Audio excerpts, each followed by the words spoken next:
दो सर्वोच्च प्रवृत्तियां टकराती हैं। एक गलती आखिरी गलती बन जाती है।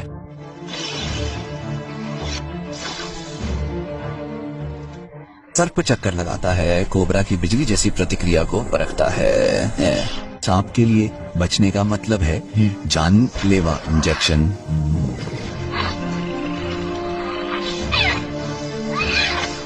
डांटने पर वो अपना सिर झटकता है, डंक को झटक देता है, फिर वापस अंदर आ जाता है। आंखें बंद हवा का पता लगाने की कोशिश करता है। एक गलत कदम, सर्प कोबरा की रेंज में आ जाता है, धूल में सिमटने को मजबूर हो जाता है। वो जल्दबाजी नहीं करता, धैर्य से हर झटके और हर मोड़ को पढ़ता है और कोई कदम उठाने से पहले पैटर्न सीखता है।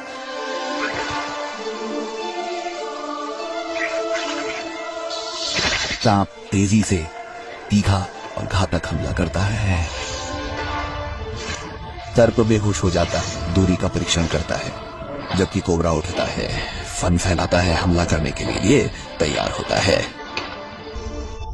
बिल्ली सिर पर दबाव बनाने के लिए आगे बढ़ती है, फिर कोबरा के जवाब देने से पहले ही उछलकर दूर चली जाती है। तेजी से जोखिम भरे वार में पैटर्न को दोहराती है।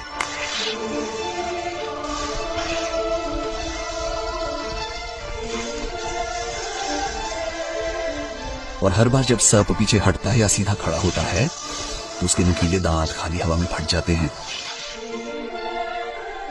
कोबरा और तेज और लंबे वार करता है। सर्प बस इतना पीछे हटता है, फिर आगे उछलता है, ये परखने के लिए कि क्या सर्प का सिर पीछे हटने पर रुकता है। बिल्ली बेहोश हो जाती है, फिर एक और कोबरा को हवा में वार करने के लिए मजबूर कर देती है। सर्प उतरने का समय तय करने की कोशिश करता है। सर्प जमीन पर उतरते ही नीचे झुकता है। बार फिर से उछलता है, इस बार और ऊपर हवा में ही मुड़ जाता है और एक सांस में उसकी पहुंच से बाहर हो जाता है। यह आदान प्रदान एक निरंतर लय में होता है। आगे बढ़ता है, धमकाता है, हमला करता है, बचता है, वापस आता है, फिर से धमकाता है। कोबरा छोटे और तेज हमलों की एक श्रृंखला शुरू करता है ताकि बिल्ली के पैर फिर से जमाने के दौरान उसे पकड़ सके। सर्प समय की कमी से जूझता रहता है, उछलता है, फिर सिर पर दबाव बनाने के लिए वापस झपटा, लेकिन ज्यादा देर तक रुका नहीं। एक और बेहोशी, एक और वार। सर्प ऊंची छलांग लगाता है, तेजी से लंबवत वार करता है, फिर से हमला करने के लिए बस इतनी देर के लिए जमीन पर उतरता है और बिल हवा में ही मुड़ जाता है और हमारी पहुंच से बाहर चला जाता है। जीत और हार के बीच एक ही लक्ष्य है, सिर, और सर्विल उसे लेने के लिए तैयार है। एक आखिरी छलांग, एक आखिरी प्रतिबद्धता, जबड़े खुले, चेहरे और खोपड़ी पर एक कड़ा प्रहार, एक ऐसा ताला जो काटने को खत्म कर देता है।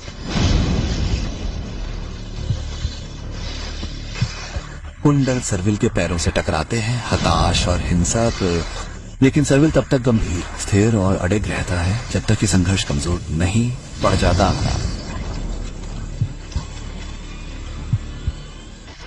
लड़ाई खत्म हो जाती है।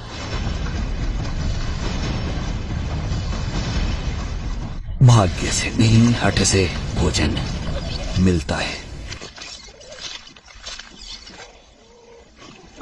सवाना में कभी कभी हत्या भूख के अलावा किसी और चीज से प्रेरित होती है। दो वयस्क शेरनियां लंबी घास के किनारों पर गश्त लगाती हैं। हवा में हर कंपन और झाड़ियों में हर सरसराहट दर्ज की जाती है। सर्विल शावक खुले में पकड़ा जाता है। इस छोटी उम्र में उसका अस्तित्व पूरी तरह से उसकी मां द्वारा प्रदान किए गए छिपने पर निर्भर करता है, लेकिन यहाँ कोई आड़ नहीं है। लाइनर्स ने उसे एक आसान शिकार के रूप में पाया।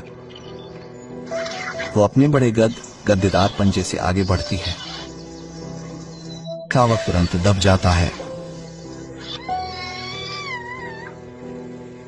वह अपने अगले पंजों से उस छोटे से छेड़ना शुरू कर देती है।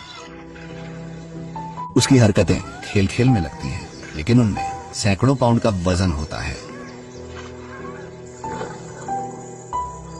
शेर के लिए ये कोमल होती हैं, शेरनी के लिए ये भयावह होती हैं। छोटी बिल्ली कोई प्रतिरोध नहीं करती।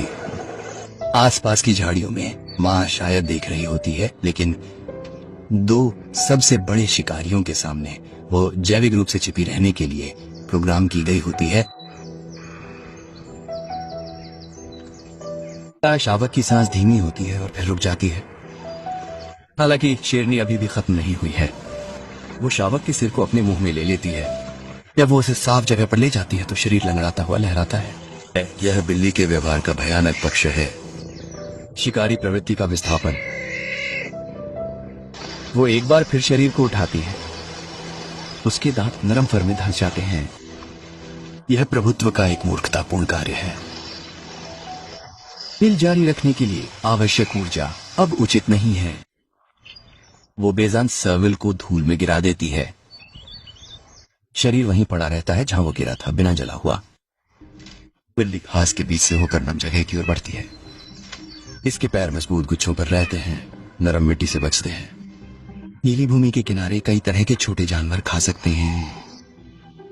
सर्विल देखकर और सुनकर शिकार करते हैं। इस शिकार को आसपास दबाव का पता चलता है, अक्सर कंपन, गंध या छाया में हल्की सी हलचल से। सर्विल को पास देखकर चूहा सख्त हो जाता है। छोटे जानवर शायद ही कभी शिकारियों से सीधी रेखा में आगे निकल पाते हैं। वे गायब होने की कोशिश करते हैं। सर्विल थोड़ा ऊपर उठता है, फिर स्प्रिंग्स की तरह मुड़ जाता है। ये बिल्ली ऊंची छलांग लगा सकती है और अपने आगे के पंजों से वार कर सकती है। उसके धब्बेदार बाल ऊंचे पेड़ों की रूपरेखा को तोड़ देते हैं। सर्विल कदम के बीच में रुक जाता है। घास में रसेल उसकी निगाहें खींचता है, फिर जोर से गिर जाता है। उसके प्रहार से घने आवरण में छिपे चूहे अचेत हो सकते हैं। आगे के पंजे से उसका सिर अंदर की ओर जाता है। छोटे शिकार को आमतौर पर जल्दी निकल लिया जाता है, फर सहित। सर्विल अपना सिर उठाता है और फिर से सुनता है, फिर भी सतर्क रहता है। अकेला शिकारी समूह की सुरक्षा पर निर्भर नहीं रह सकता। वो आगे बढ़ता है, बहुत कम भोजन छोड़ता है।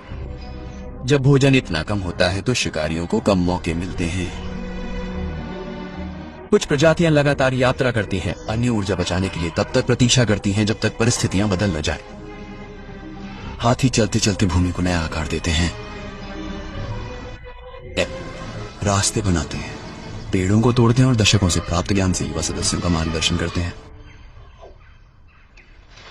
ये प्रणाली शांति पर नहीं बल्कि सटीकता पर आधारित है, जहां अस्तित्व लय, संयम और मौसम के बदलाव पर निर्भर करता है। प्रत्येक प्रजाति अपने तरीके से भोजन करती है। प्रत्येक उस भूमि को आकार देती है जो उसे बनाए रखती है। निरंतर परिवर्तन के कारण क्षितिज पर एक नाजुक संतुलन बना रहता है। गति उन सभी को एकजुट करती है। ब्राउजर, चरने वाले और शिकारी जो